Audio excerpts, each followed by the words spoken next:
దేవుని పరిశుద్ధమైన నామమునకు మహిమ ఘనత ప్రభావములు కలుగునుగాక. వీక్షిస్తున్న మీ అందరికీ మన ప్రభువైన యేసుక్రీస్తు నామములో శుభాభివందనాలు తెలియజేస్తున్నాను.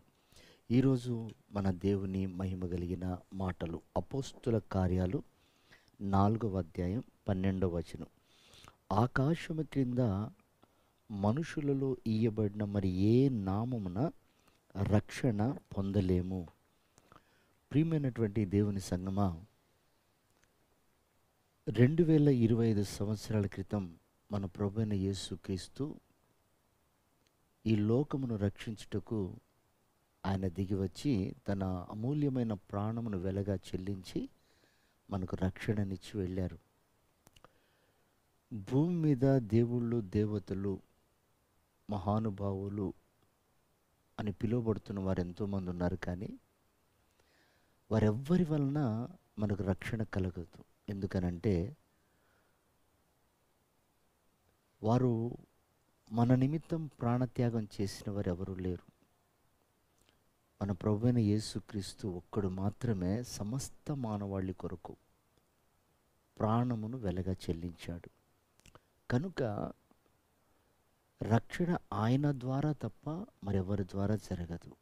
అందుకే పరలోక మార్గం గురించి చెప్తూ, నేనే మార్గము, సత్యము, జీవము, తండ్రి యొద్దకు చేర్చబట్టుకు నా ద్వారా తప్ప ఎవ్వరూ పరలోకానికి చేర్చబడరు అని బైబిల్ సెలవిస్తుంది. కనుక ప్రియమైన వారలారా, రక్షణ అనేది లేకపోతే మనం పరలోక రాజ్యానికి చేర్చబడలేం. చూడండి, ఒక విఐపి బయటికి వెళ్ళేటప్పుడు అతనికి ఒక 4-5 సెక్యూరిటీస్ ఉంటారు. అంటే ఆ వ్యక్తి యొక్క విలువ అలాంటిది.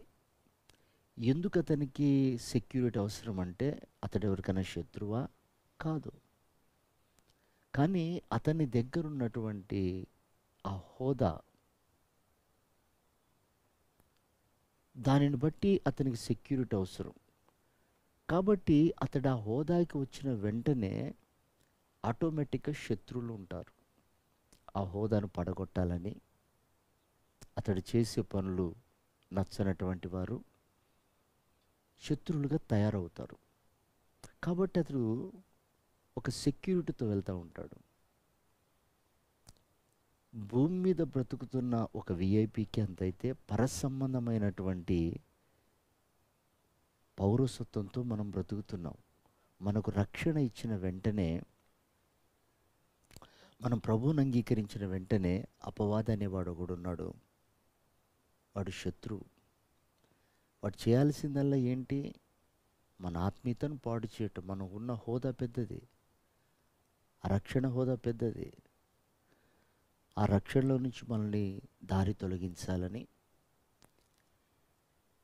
అలాగే వాడు దాడి చేస్తుంటాడు. కనుక మనకు రక్షణ కోటగా మన ప్రభు ఉంటారు. ఆయన రక్తం కిందకి వచ్చినప్పుడు మనకు ఒక గొప్ప రక్షణ. అందుకే నా కొండ, నా కోట నీవే అని పాడుకుంటాడు దావీదు. నా రక్షణ దుర్గము, నా ఆనంద క్షేత్రము అంటాడు. కనుక ప్రియమైనటువంటి దేవుని బిడ్డలారా, పరసంబంధమైన అనుభవంతో బ్రతుకుటకు మనకు రక్షణ అవసరం.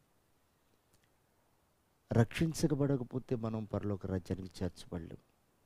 కాబట్టి ఆయన మనకెంత కాపుదలు ఇస్తున్నారో, ఎంత భద్రత ఇస్తున్నారో మనం గ్రహించి ఆయనకు మహిమ తెస్తూ, ఆయన నామాన్ని ఘనపరుస్తూ ఆయన రాకడికి మనం సిద్ధపడదాం. అట్టి భాగ్యం ప్రభు మనందరికీ అనుగ్రహించును గాక.